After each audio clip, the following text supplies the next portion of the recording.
When someone converts your kindness into a debt, the conversion is so quiet you almost miss it. One day you gave something freely. The next day in their accounting you owe it to them forever. What I am about to tell you is about a man who filed a federal lawsuit because his neighbor changed her Wi-Fi password. That is the surface of it. What is underneath it is something I have been thinking about since I read his 12-page complaint, since I sat in that courtroom and heard him explain that he did not recognize my authority and simultaneously required my help. Since I looked at the woman sitting across from him, a retired school teacher who had once, out of ordinary human decency, given him access to her network and understood exactly what had been done to her. Her generosity had been reclassified as a contract, and when she exercised her right to revoke it, she became, in his telling, a defendant in federal court. My name is Isaiah Webb. I am a federal judge in Chicago, and I felt compelled to narrate this case not because of the laughter. The laughter was brief, and it is not the point, but because of what I wrote afterward. If you came here for something that takes these questions seriously, I want you here. Subscribe and hit the bell. After you hear what happened, I want to know. Write in the comments something you understood differently about generosity and obligation after hearing this. What changed? What I'm about to tell you will change how you understand what happened in that room, beginning with the exact words he filed. I, a sovereign national of the free republic, am not subject to the jurisdiction of this court, and yet I invoke its authority to compel my neighbor to provide me unrestricted access to their wireless internet network, as it constitutes a public utility under natural law. Those are the exact words, filed in my courtroom, typed on paper, signed with a thumbprint rather than a signature, and submitted to the clerk of a United States District Court as a legitimate legal complaint. I want you to sit with that for a moment before I tell you anything else, because what I am going to tell you is not primarily about those words, or about the person who wrote them, or about the ideology that produced them.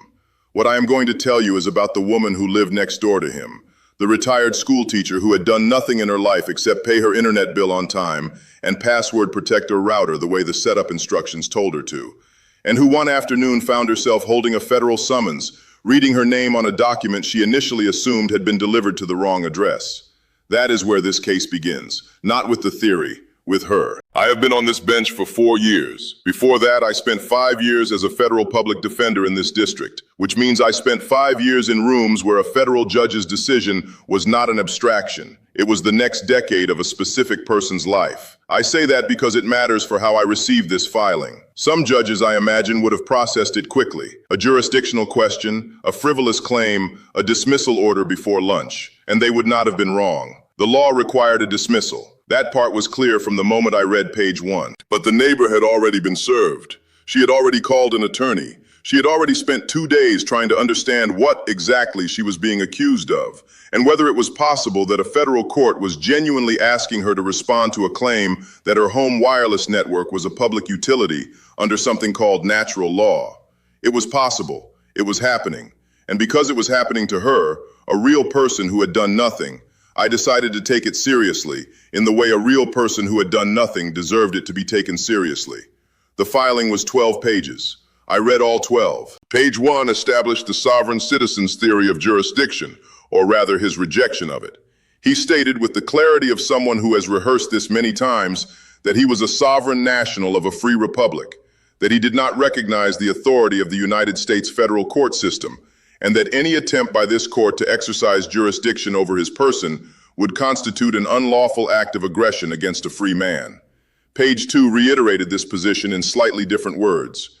Page 3 contained the sentence I have already quoted to you, the one that asked the court he did not recognize to compel his neighbor to give him her Wi-Fi password, and then described the legal basis for this demand as, and I am quoting again precisely, the universal principle of shared access to public communication infrastructure as recognized under natural law and the common law of free peoples. I want to be clear about what I was reading. This was not a confused person who had made a technical error in their filing. This was a person who had developed or absorbed a coherent internal system of belief, one in which the federal government has no legitimate authority over sovereign individuals. Courts have no power to compel anyone who has not consented to their jurisdiction. And at the same time, those same courts can and should be used as enforcement mechanisms when a sovereign individual believes they have been wronged. The theory is not incoherent by accident. It is incoherent by design. in the specific way that systems of belief become incoherent when they are built to serve only the person who holds them, when the rules apply to everyone else and not to the person invoking them. What struck me reading those 12 pages was not the absurdity. I have been in this work long enough to know that the line between the absurd and the serious is thinner than most people believe, and that things that appear absurd in the abstract become serious the moment they affect a real person. What struck me was the neighbor. She appears on page 4 of the filing, referred to not by name, but as the occupant of the adjacent residential parcel. She is mentioned in the context of a grievance, that she had changed her Wi-Fi password without notifying him, that she had previously, he claimed, allowed him to use her network, and that this change constituted an unlawful deprivation of a resource to which he had established a natural law entitlement through prior use. I paused on that page for a long time. Prior use. He was claiming that because she had at some point let him connect to her network, perhaps she had given him the password when they were on good terms. Perhaps it had been an act of ordinary neighborly goodwill. He had thereby established an entitlement that she could not lawfully revoke. He had transformed her generosity into a legal obligation, and when she changed her password, she had, in his theory, committed an actionable wrong. That is what she was defending against. Not a legal theory about public utilities, not a constitutional dispute about infrastructure access. She was defending against the claim that her kindness had become a debt she was not permitted to cancel. The hearing was scheduled for a Tuesday morning. I had read the filing over the weekend. When I walked into that courtroom, I already understood the shape of what was in front of me. I had made my decision about the outcome. What I did not know was what the next 90 minutes were going to look like, because I had not yet been in a room with this particular person, and the filing, for all its detail, could not tell me what he was going to be like when he had an audience. He arrived early. That was the first thing I noticed. He was there when I came in, already seated at the plaintiff's table, which told me something about his relationship to the performance of this proceeding. He wanted to be seen arriving. He was dressed formally, in a suit, which was a choice that sat in interesting tension with his stated position that the court had no authority over him. The neighbor arrived a few minutes later with her attorney, a woman I recognized from prior proceedings, careful, prepared, the kind of attorney who has learned through practice that the best thing she can do in a courtroom is not get in the way of the facts. The sovereign citizen had chosen to represent himself. This is common among people who hold this ideology, for reasons that are theoretically consistent. If you do not recognize the court's authority, hiring an officer of the court to speak on your behalf is a form of implicit consent, and practically self-defeating in ways I have watched unfold in this courtroom and in every courtroom I have ever been in. But I was not there to protect him from his strategic choices. I was there to give the neighbor the proceeding she was owed. I called the case. I read the complaint. And then I asked the plaintiff to state his legal basis for the claim. He stood. He straightened his jacket. He looked at me with the specific expression of someone who has given this speech before and believes, genuinely believes, that the right words in the right order will produce the right result. That if he explains the theory correctly, the room will understand, and the room will comply. I have seen that expression. I have seen it on people who were wrong in ordinary ways, people who believed the law said something it did not say, people who had misread a contract or misunderstood a statute. I have also seen it on people who were wrong in the specific way this man was wrong, not because they had misread anything, but because they had built an entire architecture of belief around the idea that the law was a tool they could pick up and set down at their convenience. He said, "I do not recognize the jurisdiction of this court over my person as a sovereign national. However, I invoke the authority of this court under the common law of free peoples to compel my neighbor to restore my access to the public communication infrastructure she has unlawfully withheld. I want to tell you what happened next because it matters, and because I have thought about it many times since." I laughed. It was brief. It was involuntary. It was not the laugh of someone who found the case amusing. I was not finding the case amusing. It was the laugh that the human body produces when the mind encounters a collision so complete, so perfectly realized, that the gap between the stated premise and the observable reality briefly overloads the system. He had stood in a federal courtroom, told the court it had no authority over him, and in the same sentence asked the court to exercise its authority on his behalf. The irony was not sophisticated. It was not hidden. It was there, in the room, visible to everyone present, including, I believe, to him, though his expression did not change. The laughter lasted perhaps 2 seconds. Then it was over. I want to be clear about what happened after that, because the laughter is not the point of this case. The laughter is the moment that gets clipped for a thumbnail. It is not the case. After the laughter, I looked at the neighbor. She was sitting at the defendant's table with her hands folded in front of her, and she was watching me with the expression of someone who has been waiting a long time for someone in a position of authority to name what she was looking at. She had been living next door to this person.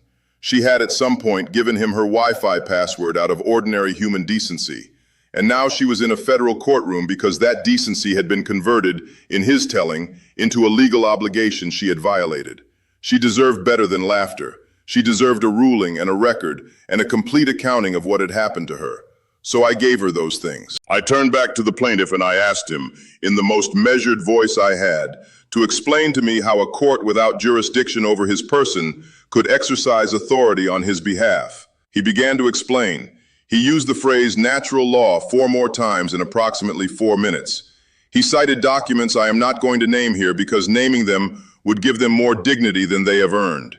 He was, in his own terms, sincere, and I let him finish. I let him finish because the record required that he have the opportunity to make his argument, and because I wanted the complete version of that argument on the transcript, not for my benefit, for hers, for the permanent, searchable, publicly accessible record that would say, for anyone who needed to know it, this is what was argued, and this is what the court found. When he finished, I asked him one question. I said, if this court has no jurisdiction over your person, on what basis can I compel your neighbor to do anything? He said, I am not asking you to compel her as a sovereign. I am asking you to compel her as a party to a dispute subject to the common law of free peoples, which pre-exists and supersedes the jurisdiction of this court. I want you to understand what that sentence is doing. It is not a mistake. It is the theory at its most complete. The court has no authority over him. The court has authority over her. The court is a tool he can use and a trap he cannot be caught in. The rules apply in one direction only, and the direction is always toward the sovereign's benefit. I said, I understand your position. I am dismissing this case with prejudice. I am going to write a short opinion explaining why. You will receive a copy. Your neighbor will receive a copy. The opinion will be publicly available. He said, you cannot dismiss a claim under natural law on procedural grounds. I said, I can. I have. This proceeding is over. He looked at me for a long moment. I do not know what he expected. Perhaps he expected argument, or elaboration, or some invitation to present further evidence. Perhaps he expected the performance to continue. What he received instead was the full weight of what it means to be in a room where someone has the authority to simply end the thing, not through debate, not through negotiation, but through the plain exercise of a power that exists, whether he recognizes it or not. That was the ruling, clean, complete, and final. But I want to tell you what I did after he left. I wrote the opinion that afternoon. It is not a long opinion. It runs approximately 4 pages. But I wrote every word of it with the neighbor in mind, because she had hired an attorney. She had taken 2 days off work. She had sat in a federal courtroom and had been referred to in a legal filing as the occupant of the adjacent residential parcel. She deserved a document that named, in plain language, what had happened to her and why it was wrong. The opinion states that the plaintiff's claim fails for multiple independent reasons. It states that the plaintiff's simultaneous rejection of and reliance on this court's jurisdiction is internally inconsistent and legally incoherent. It states that prior use of a privately owned wireless network does not create a legal entitlement of any kind under any applicable body of law. It states that the plaintiff's theory of natural law, as articulated in the complaint and at hearing, has no basis in any recognized legal framework and does not constitute a cognizable cause of action. It states that the defendant, the neighbor, the retired school teacher, the woman who had once given her Wi-Fi password to the person who lived next door to her, did nothing wrong. 4 pages. I have written opinions of 400 pages. This was 4 pages. But I chose every sentence in those 4 pages because she deserved to have every sentence in those 4 pages exist. Not as vindication, though it was that, as a record. A record that says, this happened, you were right, the person who did this to you was wrong, and a court said so, and that saying is permanent. I have been on this bench for 4 years. I have made decisions that required much more of me than this one. I have sentenced people to years of their lives. I have made rulings that I carried out of the courtroom and thought about in the middle of the night, not because I doubted them, but because the weight of them is the weight of what the job actually is. This was not one of those decisions. The law was clear from the moment I read the first page of the filing. The dismissal was not a difficult ruling, but the opinion was something I chose. Nobody required me to write it. A dismissal order is sufficient. The case was over the moment I said it was over. The opinion was something I added because the neighbor deserved it, because the record deserved it, because some future version of this person, or some different person who has absorbed the same theory and is considering a similar filing, deserves to find in a searchable federal database an opinion that says, in the language of a United States District Court, no, this is not how this works. This was never how this worked. That is what I want you to carry from this case, not the laughter. The laughter was human and brief and is already mostly irrelevant. What I want you to carry is this. She changed her password. She changed her password because it was her router in her house that she had paid for, and the password was hers to give and hers to take back. That is not a legal principle. It is not a natural law argument. It is the ordinary, obvious truth of what it means to own something and to have the right to decide who has access to it. And the reason a federal judge had to write 4 pages saying so is that someone had decided, somewhere in the long architecture of their belief system, that her rights ended where his convenience began. I want to write a letter to the person you will be the next time you watch someone claim that the rules don't apply to them. Not the dramatic version, the person making the grand speech in the courtroom. The ordinary version, the person at work who takes something without asking and calls it sharing. The person in the neighborhood who treats a kindness as a contract. The person who has decided, in the quiet of their own reasoning, that your willingness to give is a forfeiture of your right to stop. That person exists in every room, not just mine. What I had in my room was a bench and a gavel and 4 pages of opinion. What you have is different, but you have something. You have the knowledge that a retired school teacher sat in a federal courtroom, and a federal judge looked at what had been done to her and wrote it down, and the writing is permanent, and it says she was right. I want you to know who she was before this case. She taught 6th grade for 31 years. She retired to her house, which she has owned for 22 years, in a neighborhood she has watched change around her. She tends a small garden in her backyard. She has a daughter in another city who called her when she received the summons and told her it would be all right. She paid her attorney bill and went home and changed her Wi-Fi password again to something new, and she did not give it to anyone she did not fully trust. She is still in that house. That neighborhood is still within reach.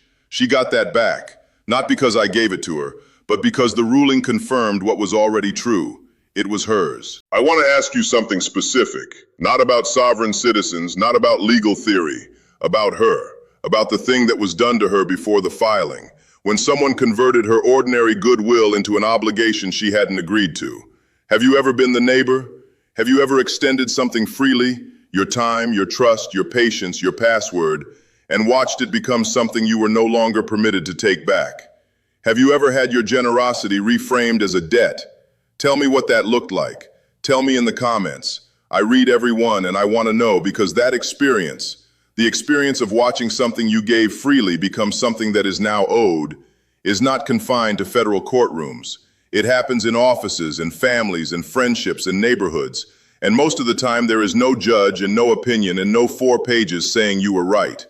Tell me where you have been the neighbor. If what I bring to this channel is something you want to keep hearing, the reasoning made visible, the weight named, the person on the other end of the ruling never abstracted away, I would be glad to have you here. Subscribe, hit the bell.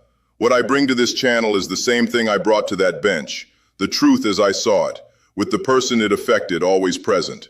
She changed her password. She was right to change it, and she deserved to have a court say so in writing. That is what I had to say.